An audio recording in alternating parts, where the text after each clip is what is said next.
ఈ రోజుల్లో మంచితనం లేదు, మానవత్వం లేదు, ఎవరి కోరికలు వారివే, అంతా మోసం. అసలు ఈ ప్రపంచంలో మంచితనానికి చోటే లేదు, మానవత్వానికి కూడా విలువ లేదు అని తెలిపే ఓ ఘోరమైన నేరం భువనేశ్వర్లో జరిగింది. సరిగ్గా 10 ఏళ్ల క్రితం రాజ్యలక్ష్మీకర్ అనే 42 ఏళ్ల మహిళ తన భర్తతో కలిసి రాత్రి సమయంలో మార్కెట్ నుంచి ఇంటికి నడుచుకుంటూ వస్తోంది. ఆమె ఇల్లు పట్టణ శివారులో ఉంది. అయితే రాజ్యలక్ష్మికి పిల్లలు లేరు. ఎంతోమంది డాక్టర్లకు చూపించుకుంది, ఎన్నో దేవుళ్లకు మొక్కుకుంది, కానీ సంతానం కలగలేదు.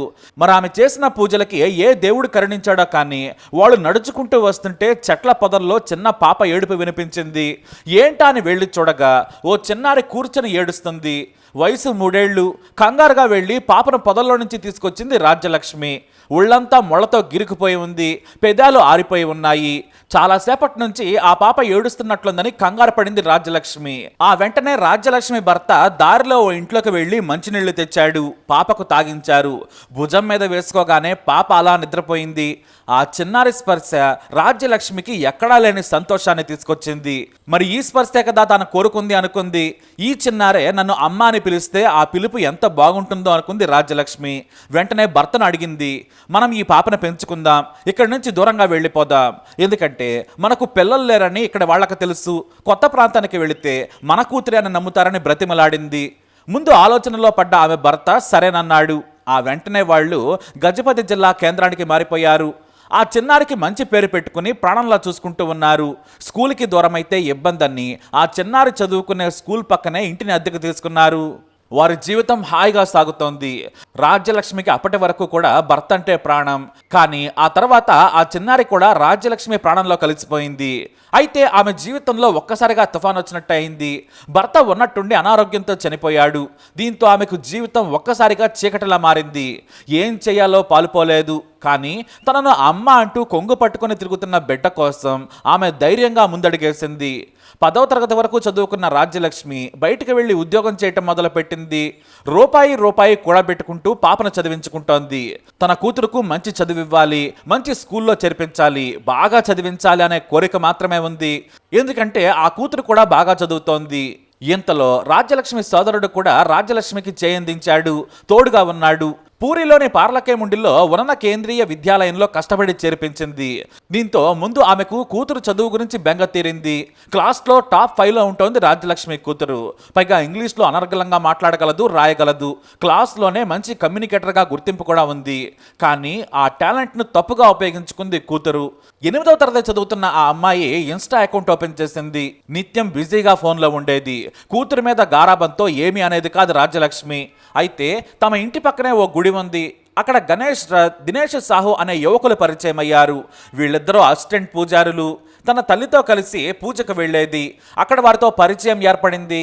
ఆ పరిచయం కాస్త గణేష్ రథ్తో ప్రేమ మొదలైంది. ఆ తర్వాత ఇద్దరు ఇన్స్టా ఐడీలు తీసుకున్నారు. ఆ తర్వాత అతని ఫ్రెండ్ దినేష్ సాహుతో కూడా స్నేహం మొదలు పెట్టింది. చివరకు గణేష్తో శారీరక సంబంధం పెట్టుకుంది. కేవలం 8వ తరగతి చదువుతున్న 14 ఏళ్ల అమ్మాయి తనకంటే 7 ఏళ్ల వయసులో పెద్దయిన యువకుడితో శృంగారం మొదలు పెట్టింది. అయితే తరచూ పూజారితో మాట్లాడుతున్న కూతురును గుడిలోనే చూసింది రాజ్యలక్ష్మి. కానీ తన కూతురు ఇంకా చిన్నపిల్ల అనుకుంది. తప్పుడు పనులు చేసేంత ఎదగలేదులే అనుకుంది. కానీ రాజ్యలక్ష్మి ఈ జనరేషన్ కంటే 100 ఏళ్లు వెనకబడి ఉంది. కూతురు చేసే తప్పులేమీ ఆమెకు కనిపించలేదు. మరోవైపు రాజ్యలక్ష్మికి ఆరోగ్య సమస్యలు వెంటాడుతూ ఉన్నాయి. గుండె సంబంధ జబ్బులున్నాయి. తర్వాత లివర్ సమస్యలు కూడా వచ్చాయి. తరచూ డాక్టర్ దగ్గర చూపించుకునేది. తన కూతురు ఎప్పుడు పెద్ద అవుతుందా అని వెయిట్ చేస్తోంది రాజ్యలక్ష్మి. ఇప్పుడు రాజ్యలక్ష్మికి 54 ఏళ్లు దాటాయి. మరో 10 ఏళ్లు ఎలాగైనా బ్రతికితే చాలు, తాను కష్టపడి చదివిస్తాను, ఆ తర్వాత ఆమె తన కాళ్ల మీద తాను నిలబడితే చాలనుకుంది. నిత్యం కూతురు గురించి ఆలోచించేది. అయితే తన కూతురు బరితి దాటింది, దేశముద్రని మాత్రం గుర్తించలేకపోయింది. మొదట గణేష్తో శారీరక సంబంధం పెట్టుకున్న ఆ యువతి ఆ తర్వాత అతని స్నేహితుడితో కూడా రొమాన్స్ చేయటం మొదలుపెట్టింది. ఇద్దరూ కంబైన్డ్గా ఒకరి తర్వాత ఒకరు ఖాళీ సమయాల్లో రాజ్యలక్ష్మి ఇంటికి వచ్చి ఆమెతో ఎంజాయ్ చేసి వెళ్తుండేవారు. గర్భం రాకుండా జాగ్రత్తలు కూడా తీసుకుంటూ ఉండేవారు. ఇలా 6 నెలలు గడుస్తోంది.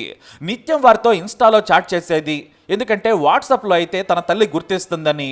ఆమెకు సోషల్ మీడియా పెద్దగా తెలియదు కాబట్టి ఇన్స్టా, ఫేస్బుక్ చాట్స్ చేస్తూ జాగ్రత్తలు తీసుకుంది. అయితే గణేష్ ఆమె ఇంటికి వచ్చినప్పుడు ఇంట్లో బంగారం చూశాడు.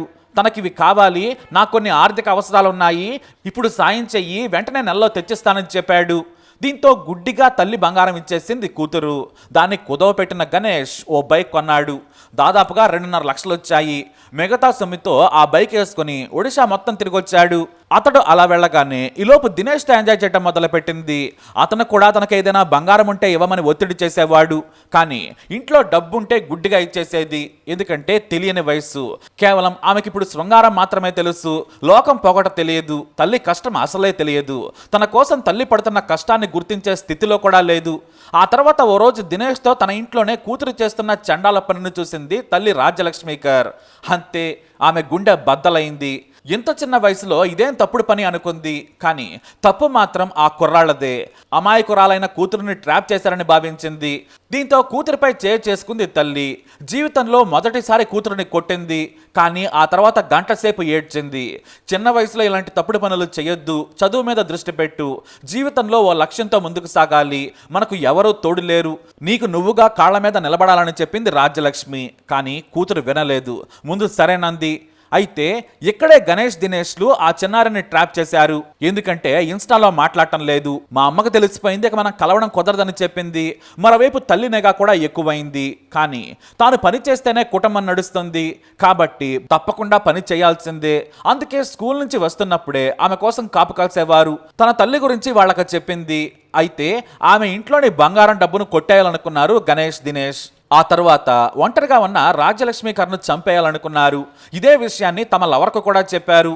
మనం హాయిగా కలుస్తుందాం, ఈ లోకంలో మనకు ఎవరో అడ్డు చెప్పరని అన్నారు ఇద్దరు.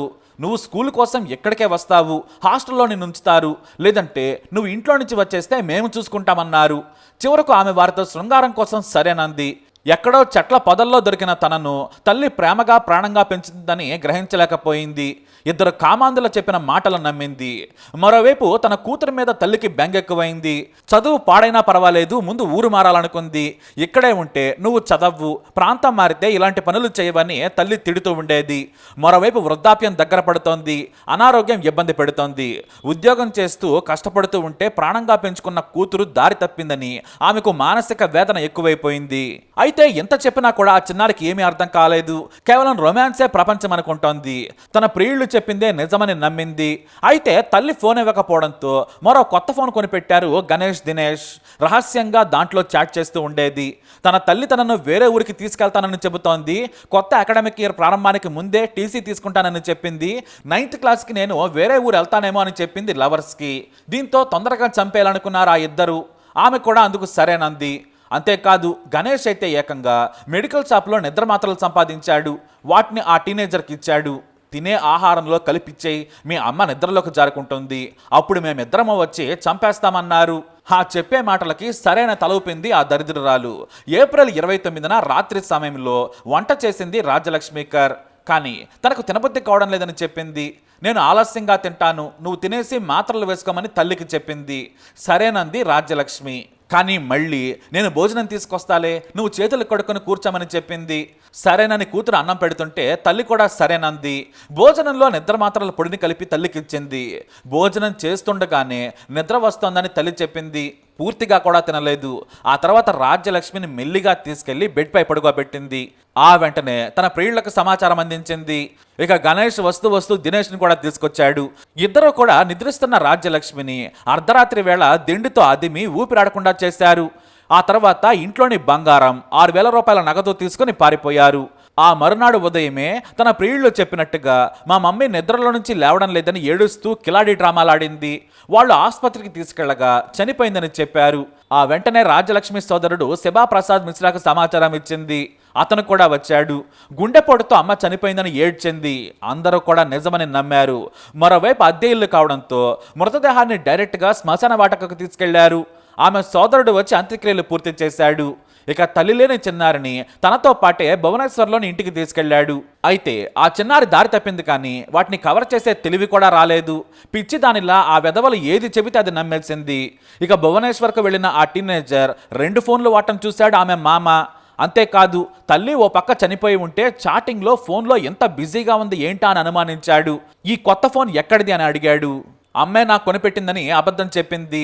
సరేనని ఆ ఫోన్ని రహస్యంగా తీసుకొని చూశాడు. అంతే, ఇన్స్టాలో జరిగిన చాటింగ్ను చూసి షాక్ అయిపోయాడు. తన తల్లిని చంపడం గురించి ఆ ఇద్దరు వ్యక్తులతో కలిసి కుట్ర చేసిందని చూసి షాక్ అయిపోయాడు. ఇంత చిన్న పాపకు ఇలాంటి ధైర్యం ఎలా వచ్చిందా అనుకున్నాడు. ఆ వెంటనే ఆ ఫోన్ను ఆమెను తీసుకుని పోలీసుల దగ్గరికి వెళ్ళిపోయాడు. విషయం చెప్పేశాడు. వెంటనే వాళ్ళు గజపతి జిల్లా ఎస్పీకి సమాచారం ఇచ్చారు. వాళ్ళు ఆ చాట్ ఆధారంగా విచారణ చేశారు. ఇటు ఆ చిన్నారి కూడా పోలీసులు భయపెట్టడంతో నిజం మొత్తం చెప్పేసింది. రాజ్యలక్ష్మి సోదరుడు దుఃఖ సాగరంలోకి వెళ్ళిపోయాడు. తన సోదరి తాను చెత్తలో దొరికిన బిడ్డను తెచ్చుకుంటే పెద్దయ్యాక అది పామై చంపేస్తుందని పోలీసులకు చెప్పాడు మిశ్రా. పోలీసులు ఆ ఇద్దరు నిందితులను ఆ చిన్నారిని జైలుకు తరలించారు. అంతేకాదు మైనర్ బాలికను ట్రాప్ చేసినందుకు వారిపై పోక్సో కేసు కూడా నమోదు చేశారు. ముగ్గురిని జైలుకు తరలించారు. ఇంట్లో హత్యకు ఉపయోగించిన దిండ్లు, మిగిలిపోయిన నిద్రమాత్రల పొడిని సేకరించారు పోలీసులు. రాజ్యలక్ష్మి కరకు ఆ చిన్నారి పొదల్లో దొరకకున్నా బ్రతికేదేమో, పాపంలే అని పెంచుకుంటే పామై కాటేసి చంపింది ఆ నీచురాలు. మరి వీళ్ళకి ఎలాంటి శిక్ష వేయాలి? మీ అభిప్రాయాన్ని కమెంట్ ద్వారా తెలియజేయండి. ఈ వీడియో అప్డేట్స్ కోసం మా ఛానల్ ఫాలో అవ్వండి. అలాగే తప్పకుండా సబ్స్క్రైబ్ చేసుకోండి.